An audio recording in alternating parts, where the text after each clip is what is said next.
नमस्कार। उत्तराखंड की खबरें लेकर मैं हूं आपके साथ संदीप निरंजन सरकार। खबरों का रुख कर लेते हैं। पूर्व बीजेपी विधायक कुंवर प्रणव के बेटे का एक बड़ा कारनामा सामने आया है। कुंवर प्रणव के बेटे दिव्य प्रताप सिंह ने उत्तराखंड के पूर्व मुख्य सचिव एस रामास्वामी के बेटे आर यशोवर्धन के साथ दबंगई दिखाते हुए उसके साथ न सिर्फ मारपीट की बल्कि पिस्तौल दिखाकर जान से मारने की धमकी भी दी। कुंवर प्रणव के बेटे के साथ मौजूद गनर ने तिरंगे पर भी लात मार दी। आर यशोवर्धन की तहरीर पर राजपुर थाना पुलिस ने दिव्य प्रताप सिंह और गनर कांस्टेबल राजेश सिंह पर गंभीर धाराओं में मुकदमा दर्ज किया है। एसएसपी अजय सिंह ने बताया कि दोनों आरोपियों के खिलाफ मारपीट, धमकी, सड़क दुर्घटना और सशस्त्र प्रदर्शित करने सहित कई धाराओं में मुकदमा दर्ज किया गया है। आरोपी सिपाही को निलंबित कर दिया गया है। साथ ही घटना में प्रयुक्त कार को भी सीज किया गया है जो कुंवर प्रणव सिंह चैंपियन के नाम पर पंजीकृत है। पुलिस मामले की कार्रवाई में जुट गई है।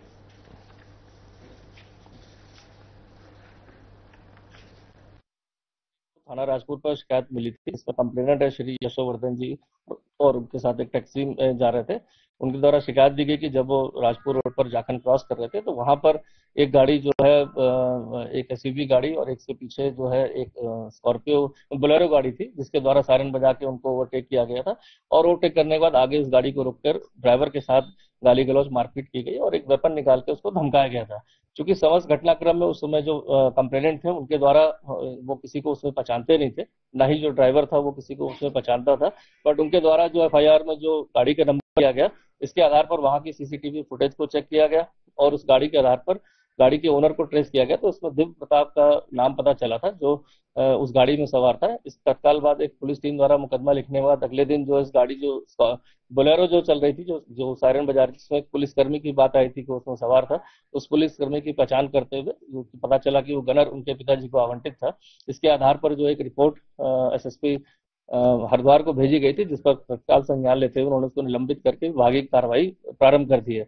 साथ ही साथ इस पूरे प्रकरण में जो भी जांच के बाद जो पीड़ित थे जिनके द्वारा कंप्लेंट दी गई थी, जो उनका ड्राइवर था जो टैक्सी में चला रहा था, उसके द्वारा जो बयान पूरे विस्तृत बयानों के बाद उसमें जो धाराएं जो हमें 126 और 352 भारतीय न्याय संहिता की धाराओं की वृद्धि की गई। साथ ही साथ जब उसमें फुटेज में देखा गया कि एक वेपन हाथ में था आरोपी के पास तो उसके आधार पर जो है इसमें जो 30 है जिसके तहत अगर कोई अपना अधिकृत वेपन या लाइसेंसी वेपन का दुरुपयोग करता है या उसका शो करता है या किसी को डराने में प्रयोग करता है तो उसके तहत उसका निरस्तीकरण और जब्ती हो सकती है। इसके लिए भी रिपोर्ट जो है जिलाधिकारी हरिद्वार को प्रेषित कर दी गई। चूंकि ये तीनों लाइसेंस जो है 3 लाइसेंस पाए गए थे वहां पर आरोपी के खिलाफ, वो तीनों लाइसेंस हरिद्वार जनपद से ही निर्गत हुए हैं। तो आगे की कार्रवाई के लिए वहां पर रिपोर्ट जिलाधिकारी महोदय को हरिद्वार को प्रेषित कर दी गई। साथ ही साथ इसमें जो गाड़ी जो बोलेरो डीएम टिहरी नितिका खंडेलवाल ने जिला सभागार नई टिहरी में जनपद में संचालित विभिन्न परियोजनाओं कार्यक्रमों को लेकर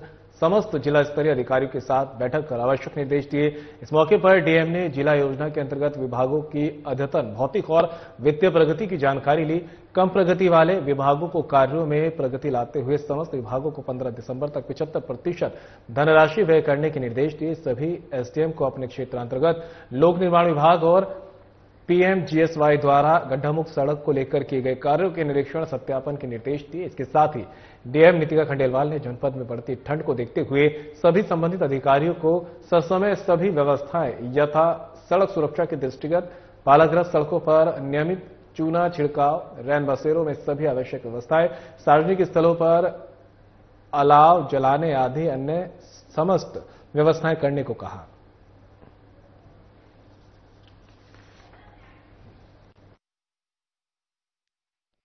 समय समय पर जो समीक्षा की जाती है उसमें आज जो समीक्षा की गई है उसमें कुछ विभाग जो पीडब्ल्यूडी और आरडब्ल्यूडी हैं जो हमारे निर्माण वाली एजेंसीज होती हैं उनके द्वारा जो कार्य की गति है वो थोड़ी धीमी है। तो उसके बारे में सचेत किया गया है कि 15 दिसंबर तक उन्हें 75% जो खर्चा है वो पूर्ण करना है।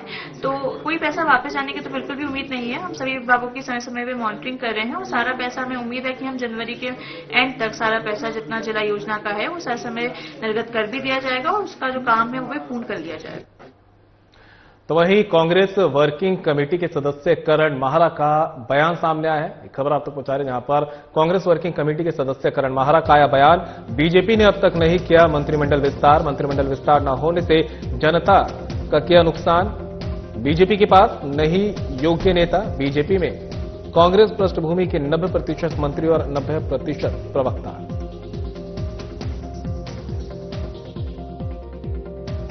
चुनाव आ गया, अब अगर कोई बन भी जाएगा, वर्किंग वोट केवल 5 महीने का रह गया, 5 से 6 महीने का।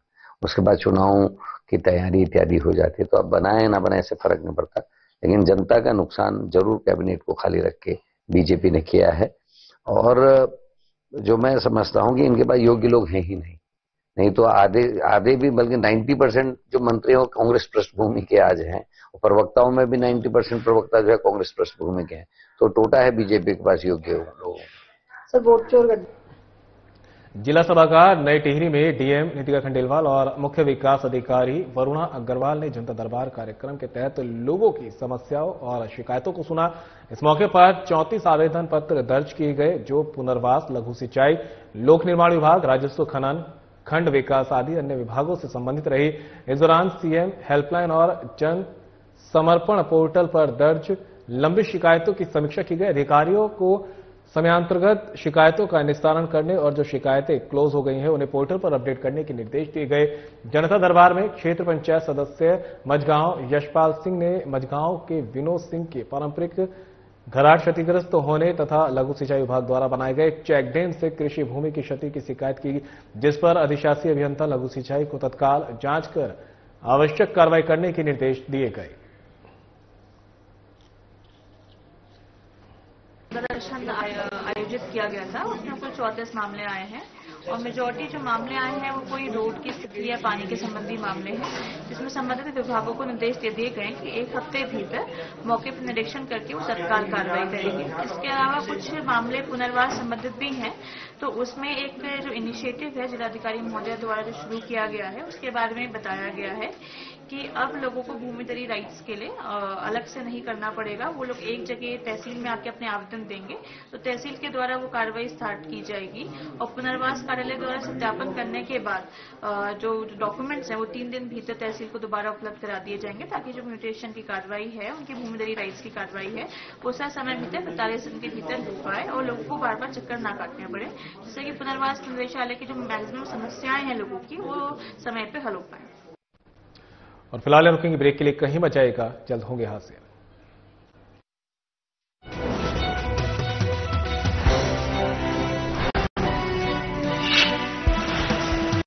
आज उत्तराखंड बन रहा है नए रोजगार का केंद्र। इस बदलाव की मिसाल बनी है मुख्यमंत्री स्वरोजगार योजना, जो प्रधानमंत्री नरेंद्र मोदी जी की प्रेरणा और मुख्यमंत्री पुष्कर सिंह धामी जी के दिशा निर्देश में चलने वाली एक महत्वाकांक्षी योजना है।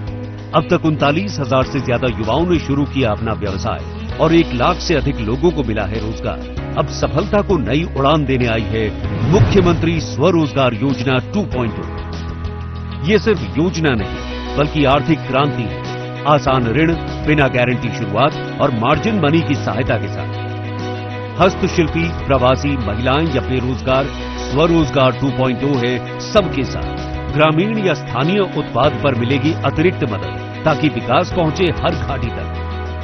सामान्य वर्ग के युवा को 90% तक ऋण, सिर्फ 10% अंशदान।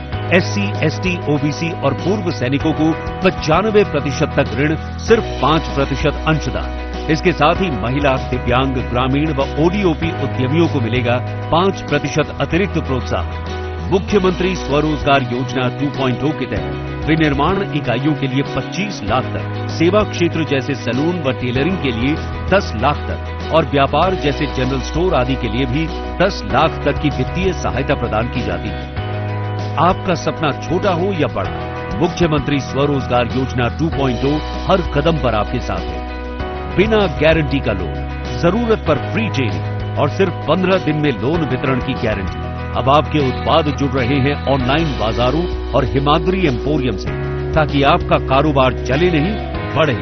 साल 2025 से 2030 तक 50,000 से ज्यादा उद्यमी बनेंगे इसका हिस्सा और लाखों को मिलेगा सम्मानजनक रोजगार। मुख्यमंत्री स्वरोजगार योजना 2.0, स्वरोजगार से समृद्धि की ओर।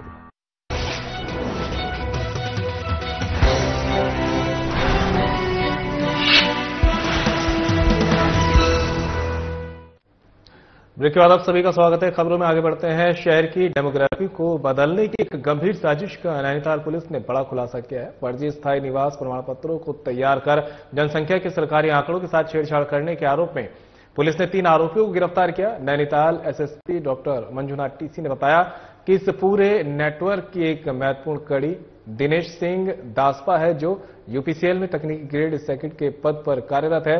पुलिस ने तहसीलदार कुलदीप पांडे की तहरीर पर मुकदमा दर्ज कर त्वरित कार्रवाई की और इस फर्जीवाड़े के नेटवर्क का भंडाफोड़ किया। आरोपियों की पहचान मोहम्मद फैजान, रईस अहमद और दिनेश सिंह दासपा के रूप में हुई है। पूछताछ में आरोपी फैजान ने स्वीकार किया कि उसने रईस अहमद के नाम पर फर्जी स्थायी निवास प्रमाण पत्र बनवाया। उसने रईस अहमद की पुत्री इल्मा के जाति प्रमाण पत्र से जुड़े दस्तावेजों का दुरुपयोग कर फर्जी कागज तैयार कराए। यही नहीं, फैजान ने कई और लोगों के लिए भी इसी तरह के कूटरचित दस्तावेज तैयार किए थे। उसने बताया कि फर्जी प्रमाण पत्र के आधार पर उसने अपना विवाह प्रमाण पत्र भी बनवाया है। यूपीसीएल का कर्मचारी दिनेश इस गैंग के लिए डेटा सप्लायर बना हुआ था। फैजान के कहने पर वह 15 साल पुराने बिजली कनेक्शनों का डेटा बिलों की स्टाम्पयुक्त प्रतियां निकालता था। मुख्यमंत्री महोदय का निर्देश है कि इस प्रदेश को अपराध मुक्त उत्तराखंड बनाना है और ये जो डेमोग्राफिक चेंज जो हो रही है, जो चिंता है, तो उस डेमोग्राफिक चेंज का जो करने वाले और इस सब में इन्वॉल्व सभी लोगों को जड़ से उसको निपटारा करना है और जड़ तक पहुंचना है। इस दिशा में आज नैनीताल जनपद को बहुत अच्छी उपलब्धि मिली है। 2 दिन पहले आप सभी को जानकारी था, तहसीलदार साहब ने तहरीर दिया था जिसमें स्थायी निवास प्रमाण पत्र जारी कर देते। तो बनबुलपुरा थाना क्षेत्र में जहां पर सबसे ज्यादा डेमोग्राफी चेंज का चिंता सभी को जताया जा रहा है, उस जगह पर एक व्यवस्थित, संगठित और सुनियोजित तरीके से फर्जी डॉक्यूमेंट्स बनाने वाला एक गिरोह था, जिसकी पर्दाफाश हमारा पुलिस ने किया है। एसओ सुशील कुमार, सीओ नितिन और एसपी हल्द्वानी, एसपी नैनीताल, दोनों ने सभी ने अच्छा काम किया है। क्योंकि एक तहरीर के आधार पर जब आगे बढ़े हम तो कहानी बहुत ही आगे बढ़ा। एक फैजान नाम की व्यक्ति है जो तहसील में आरआईएस नवीस के पद पे तैनात है, उसके पास तहसील की सारा एक्सेस है, तो वो इसका मास्टरमाइंड है। वो क्या था, ये सरगना है, ये सभी लोगों को बाहर से ला के भारी पैसे में ये फर्जी स्थायी निवास प्रमाण पत्र बनवाने का ठेका ले रखा था, ये इसका सरगना है। अब सेकेंड आदमी आता है रईस। रईस वो व्यक्ति है जिसने आधार कार्ड प्रोवाइड कर अपने ही नाम पे उसने बनाया और फर्जी मैरिज सर्टिफिकेट बनाया, जो पकड़ में आया। और इसमें एक इंपॉर्टेंट आदमी दिनेश जो है यूपीसीएल में काम करता है डेटा एंट्री के ऑपरेटर पर। मैं आपको बता दूं, कोई भी व्यक्ति का नाम जब फैजान देता था तो दिनेश के पास जो है पिछले 50-60 साल का पुराना डेटाबेस को एक्सेस है यूपीसीएल का। तो दिनेश का ये भूमिका था, दिनेश जो है कोई भी व्यक्ति का नाम जब फैजान देता था, उसी व्यक्ति का नाम का कोई पुराना जो बिजली का बिल है वो उठा के दे देता था। तो फैजान क्या करता था, उसी नाम का, जैसे मान लो इस केस में रईस है, रईस के नाम पे फर्जी बिल दिया इसने, 15 साल पुराना कोई और रईस होगा, नाम ढूंढता था, वो सर्च करके रईस के नाम पे बिल निकाल के इसको भेजता था और इसको प्रमाणित करके मुहर लगा के देता था बकायदा। और उसके बाद जो है वो जो है अपलोड करता था फैजान उसको अपनो सरकार पोर्टल में, तो ताकि इनको स्थायी निवास प्रमाण पत्र। तो वहीं कुंभ मेलाधिकारी सोनिका की प्रेस वार्ता, एक खबर आप तक पहुंचा रहे जहां पर कुंभ मेलाधिकारी सोनिका ने प्रेस वार्ता की है। कुंभ मेले की तैयारियों को लेकर मेलाधिकारी सोनिका ने दी जानकारी। कुंभ मेले में अस्थायी प्रवृत्तियां के कार्यों को प्राथमिकता के आधार पर किया जाएगा पूरा। पुल निर्माण, स्नान घाट, सड़क निर्माण पहली प्राथमिकता। हरिद्वार में विभिन्न पर्वों में लाखों की संख्या में पहुंचते हैं श्रद्धालु। कुंभ मेले में करोड़ों की संख्या में श्रद्धालु के पहुंचने की संभावना। स्वच्छता का रखा जाएगा विशेष ध्यान। चिन्हित स्थलों पर लगाए जाएंगे सीसीटीवी कैमरे। हरिद्वार में आने वाले यात्रियों की सुरक्षा को लेकर प्रशासन प्रतिबद्ध। वाहनों की पार्किंग के लिए किए जा रहे स्थल चिन्हित। 2027 में भव्य और दिव्य रूप से होगा कुंभ मेला, कहना है सोनिका का। जैसे मैंने बताया कि हम लोग मेजरली परमानेंट कामों पे बहुत ज्यादा ध्यान दे रहे हैं और परमानेंट प्रवृत्ति के जो कार्य जैसे घाट हो गए, रोड हो गई, हमारे पुल हो गए, उस पे हम लोग अभी कार्य कर रहे हैं और उसी के क्रम में जियो जारी हो रहे हैं और कार्य स्टार्ट हो रहे हैं। 15 से 16 काम के जियो हो गए हैं और करीबन इतने ही कार्य की अभी हमारी जियो होने प्लेट देख रही हूँ कि जितने भी हमारे बड़े स्नान भी हो रहे हैं, चाहे कांवड़ हो, चाहे जो हमारे रेगुलर स्नान होते हैं, उसमें भी काफी मात्रा में, भारी से भारी मात्रा में यहाँ पे लोग आ रहे हैं, स्नान कर रहे हैं। और उस हिसाब से देखा जाए तो आने वाले कुंभ में ज्यादा लोग बताया कि बातचीत चल रही है और जैसे ही कोई निर्णय होगा बताया जाएगा। मेला क्षेत्र है क्योंकि यहाँ पे हर 12 मास से कोई ना कोई स्नान या कोई ना कोई पर्व आता रहता है, तो इसीलिए ये प्लान बनाया गया कि जितने भी हमारा मेला क्षेत्र है उसमें हम लोग सीसीटीवी कैमरास लगा के उसकी सर्विलांस करें और AI बेस्ड सॉफ्टवेयर डाल के उसकी मॉनिटरिंग करें, जिससे जहां भीड़ ज्यादा हो रही है, जहां ट्रैफिक कंजेशन हो रहा है, उसको मॉनिटर करें। और फिलहाल रुकेंगे ब्रेक के लिए, कहीं मत जाएगा, जल्द होंगे हादसे।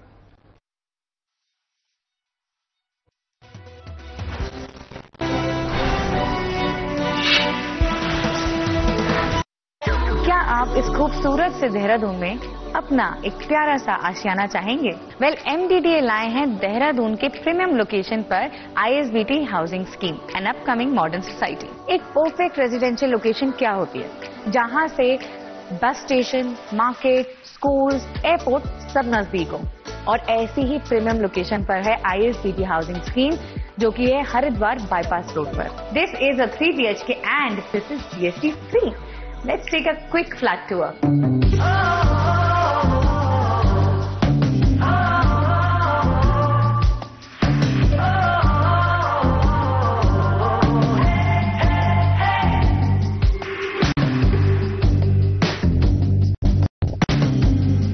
यहाँ पे आपको एक स्पेशल बुकिंग डिस्काउंट भी मिल रहा है, तो इंतजार किस चीज का? MDDA की ISBT housing scheme is calling for you.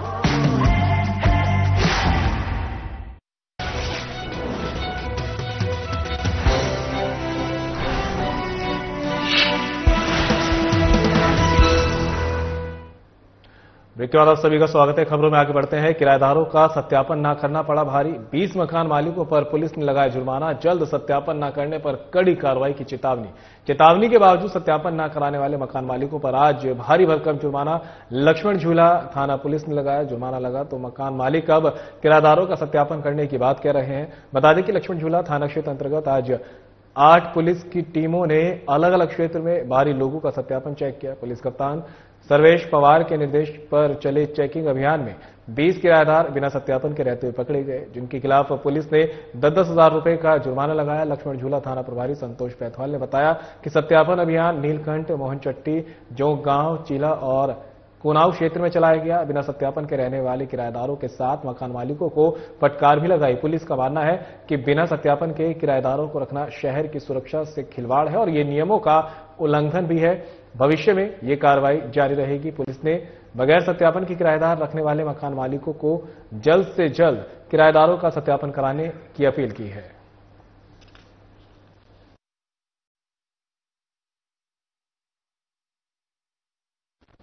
Uttarakhand स्वास्थ्य महानिदेशक डॉक्टर सुनीता टम्टा नैनीताल के राजकीय BD पांडे अस्पताल पहुंची। इस दौरान डॉक्टर सुनीता टम्टा ने निर्माण कार्यों का निरीक्षण करने के बाद अस्पताल में भर्ती मरीजों का हालचाल जानकर उनसे व्यवस्थाओं का फीडबैक लिया। डॉक्टर सुनीता ने बंद पड़े सिटी स्कैन, ऑक्सीजन प्लांट का बारीकी से निरीक्षण कर आवश्यक दिशा निर्देश दिए। उन्होंने कहा कि प्रदेश में डॉक्टरों की काफी कमी है, जिसे दूर किए जाने का प्रयास किया जा रहा है। MBBS चिकित्सक को 3 साल तक सेवा के बाद ही उच्च शिक्षा पढ़ाई पर जाने की अनुमति दी जाएगी। इस नियम को कैबिनेट के समक्ष रखा जा रहा है, जबकि विशेषज्ञ चिकित्सक को सुपर स्पेशलिटी के लिए 5 साल सेवा के बाद ही जाने की अनुमति देने का प्रावधान किया जा रहा है। उन्होंने ये भी बताया कि जहां जहां विशेषज्ञ डॉक्टर नहीं है, उन क्षेत्रों में अतिशीघ्र डॉक्टर भेजे जाएंगे।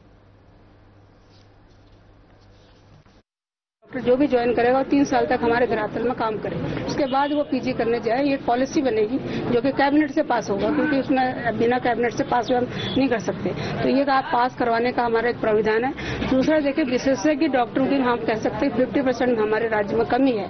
वो आपको पता ही है कि मेन प्रॉब्लम जो आप आए दिन देख रहे होंगे कि इधर हड़ताल उधर हड़ताल, ये मेन विशेषज्ञों का ही हमारा रोल है। क्योंकि हमारे पास क्या है कि लगभग 100 विशेषज्ञ पर ईयर मिल रहे हैं और कम से कम 400-500 हमारे विशेषज्ञ जा रहे हैं बनने के लिए, जो MBBS। तो नेचुरली हमारे 4-5 साल के लिए कमी है, लेकिन उसमें भी सरकार ने 2-3 पॉलिसी बनाई है, 2-3 अमेंडमेंट किया है। जैसे कि 60 से 65 साल विशेषज्ञ की एज कर दी है, 1 साल हो गया है, तो उससे भी हमको विशेषज्ञ मिलेंगे। और साथ में संविदा NHM से भी हमको प्राविधान रखने के लिए बोला है, जो कि हमारे भी 34 विशेषज्ञ हमने रखे हुए हैं NHM से। और साथ में U कोड V पे भी एक हमारी योजना चल रही है NHM की तरफ, उसमें भी 35 विशेषज्ञ इस बार मतलब इधर 2 सालों में हमने हायर करे हैं। अब हमको थोड़ा विशेषज्ञों के लिए हमें सफर करना पड़ेगा, उसके लिए भी हमने ये policy. Mussoorie Tehri bus stand bypass road पर देर रात अज्ञात उपद्रवियों ने जमकर उत्पात मचाया। 2 बाइक पल्सर और बुलेट को पूरी तरह आग के हवाले कर दिया गया, जबकि 4 अन्य बाइक और स्कूटी में तोड़फोड़ कर बैटरियां निकाल ले जाने की घटना सामने आई। सुबह जब स्थानीय लोग अपने अपने वाहनों के पास पहुंचे तब पूरे घटनाक्रम का पता चला। पीड़ितों ने तत्काल पुलिस और स्थानीय सभासद को मौके पर बुलाया। सूचना मिलते ही पुलिस टीम मौके पर पहुंची और संदिग्ध व्यक्तियों को पूछताछ के लिए हिरासत में लिया गया। स्थानीय सभासद विशाल खरोला ने बताया कि इससे पहले भी क्षेत्र में ऐसी घटनाएं हो चुकी हैं। घटना की सीसीटीवी फुटेज और तहरीर पुलिस को दी जा चुकी है। उन्होंने उम्मीद जताई है कि इस बार भी अपराधियों को जल्द गिरफ्तार किया जाएगा और क्षेत्र में सुरक्षा को लेकर ठोस कदम उठाए जाएंगे।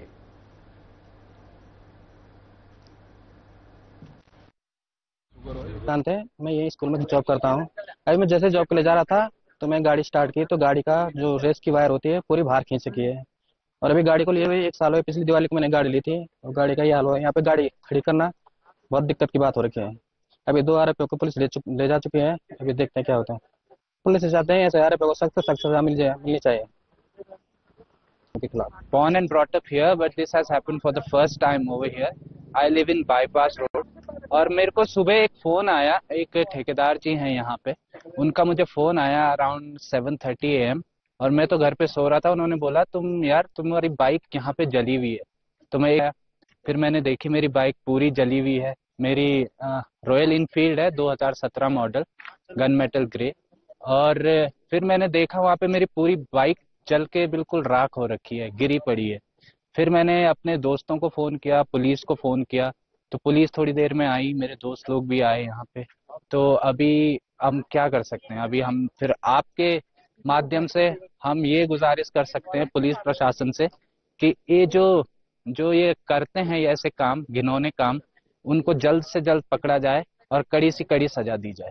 इस स्थिति में नहीं है कि वो चल सके। और पूर्व में भी पूरे मसूरी क्षेत्र में इस तरह की घटना चली रही है, तो जिसको लेके मैंने पुलिस प्रशासन से मांग करी थी कि खास तौर से मेरे क्षेत्र पे अपने गश्त बढ़ाए जाए और ऐसी वारदातों को जरूर से रोका जाए और इन पे स्ट्रिक्ट चेक करा जाए कि कौन सा ऐसा एक ग्रुप है कि जो स्पेसिफिक इस तरीके की वारदातें मसूरी पे लगातार करता रह रहा है। और सुबह जब मैं यहाँ पहुंचा तो कई माताओं बहनों से मिला जिनके 2 व्हीलरों को नुकसान पहुंचा है, कई भैया लोग के 2 व्हीलरों को नुकसान पहुंचा है। तो उनसे जब बात करके लगा तो फिर बहुत ही मतलब दुखद बड़ा उन पे एक पहाड़ टूट गया है कि किस तरीके से एक आदमी ने अपने घर पे एक 2 व्हीलर का एक 2 पहिया वाहन अपने घर पे जोड़ा होगा। किस तरीके से अभी उनके कईयों के लोन चल रहे हैं बैंक में और कईयों का इतना नुकसान हो गया है कि वो स्थिति में नहीं है कि एक नए अपना एक कोई साधन जल्द से जल्द जोड़ पाए। तो कार्रवाई की मांग यही है कि मेरे द्वारा जल्द से जल्द यहाँ अपने क्षेत्र पे कैमरे की व्यवस्था करी जाए। नई दिल्ली उत्तराखंड भवन से सीएम पुष्कर सिंह धामी की वर्चुअल बैठक की खबर आप तक पहुंचा रहे हैं, जहां पर नई दिल्ली उत्तराखंड भवन से सीएम पुष्कर सिंह धामी ने वर्चुअल बैठक की है। राज्य के जिलाधिकारियों और वरिष्ठ अधिकारियों के साथ की वर्चुअल बैठक राज्य के विकास कार्यों की प्रगति, जन शिकायतों के त्वरित निस्तारण और प्रशासनिक सुधारों की समीक्षा। राज्य स्थापना की रजत जयंती पर सफल कार्यक्रम के आयोजन के लिए अधिकारियों को दी बधाई। पीएम मोदी के मार्गदर्शन में उत्तराखंड को विश्व की आध्यात्मिक राजधानी बनाने के विजन पर दिया जोर। मेलों के पर्यावरण सम्मत और भव्य आयोजन की रूपरेखा तैयार करने के दिए निर्देश। एक जिला एक मेला अभियान के अंतर्गत चयनित मेलों को राजकीय मेला के रूप में किया जाएगा घोषित। कहना सीएम धामी का राज्य सरकार केवल सहायता और आवश्यक सहयोग करेगी प्रदान। प्रत्येक ब्लॉक में एक गांव को पायलट प्रोजेक्ट के रूप में है चुना। राज्य को पर्यटन और स्वास्थ्य से जुड़ी मिलेगी नई पहचान। शीतकालीन 4 धाम यात्रा और 12 पर्यटन की तैयारियों को करें तेज।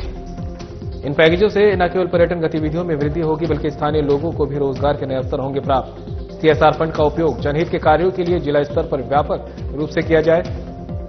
इस फंड से ऐसे कार्यों को दी जाए प्राथमिकता। कहना सीएम धामी का आम जनता को मिले लाभ। सीएम ने प्रमुख स्थानों पर अलाव, रैन बसेरों और बर्फ हटाने की व्यवस्था सुनिश्चित करने के दिए निर्देश। यात्रा मार्गों और श्रद्धालु द्वारा छोड़े गए कचरे के उचित निस्तारण के दिए निर्देश। जिला स्तर पर चलाए सत्यापन और निरीक्षण अभियान। सीमा क्षेत्रों में बनाए रखें विशेष निगरानी। प्रमुख पर्यटन स्थलों पर सुरक्षा व्यवस्था को करें मजबूत। ये सीएम धामी ने निर्देश दिए हैं। शहरों और संवेदनशील इलाकों में सीसीटीवी कैमरों की करें पूरी व्यवस्था। सुरक्षा के लिए आवश्यक मैन पावर, तकनीक और अन्य संसाधनों की जरूरत होने पर तुरंत मुख्यालय और शासन को कराएं अवगत।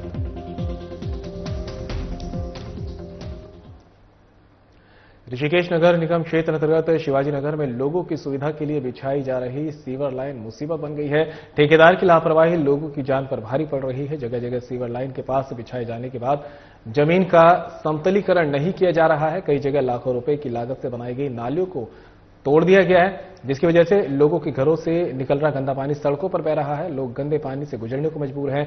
कई जगह खुदाई के दौरान लोगों के घरों में जा रही पेयजल की पाइपलाइन को ही तोड़ दिया गया है, जिससे लाखों लीटर पीने का पानी बर्बाद हो गया है और घरों में लोग पानी के लिए तरस रहे हैं। लोग ठेकेदार से व्यवस्था बनाने की मांग कर रहे हैं, लेकिन ठेकेदार है कि सुनने को राजी नहीं है। लोगों ने बताया कि जमीन का समतलीकरण नहीं होने की वजह से वाहन तो छोड़िए पैदल चलना भी मुश्किल हो गया है। टूटी नालियों में टेम्परेरी पाइप लगाए जा रहे हैं जो नालियों की सतह से ऊंचे हैं, जिनमें पानी गुजरने को तैयार नहीं है। हालात ऐसे है कि बीमार मरीज को ले जाने के लिए घर तक एम्बुलेंस भी नहीं पहुंच पा रही। ऑटो जो घर तक पहुंच रहे हैं वे ऐसे हिचकोले खा रहे हैं कि बीमार मरीज और ज्यादा पीड़ित हो रहा है। इतना कुछ होने के बावजूद नगर निगम मूक दर्शक बना हुआ है। और फिलहाल इस बुलेटिन में मेरे साथ इतना ही। दीजिए इजाजत। नमस्कार।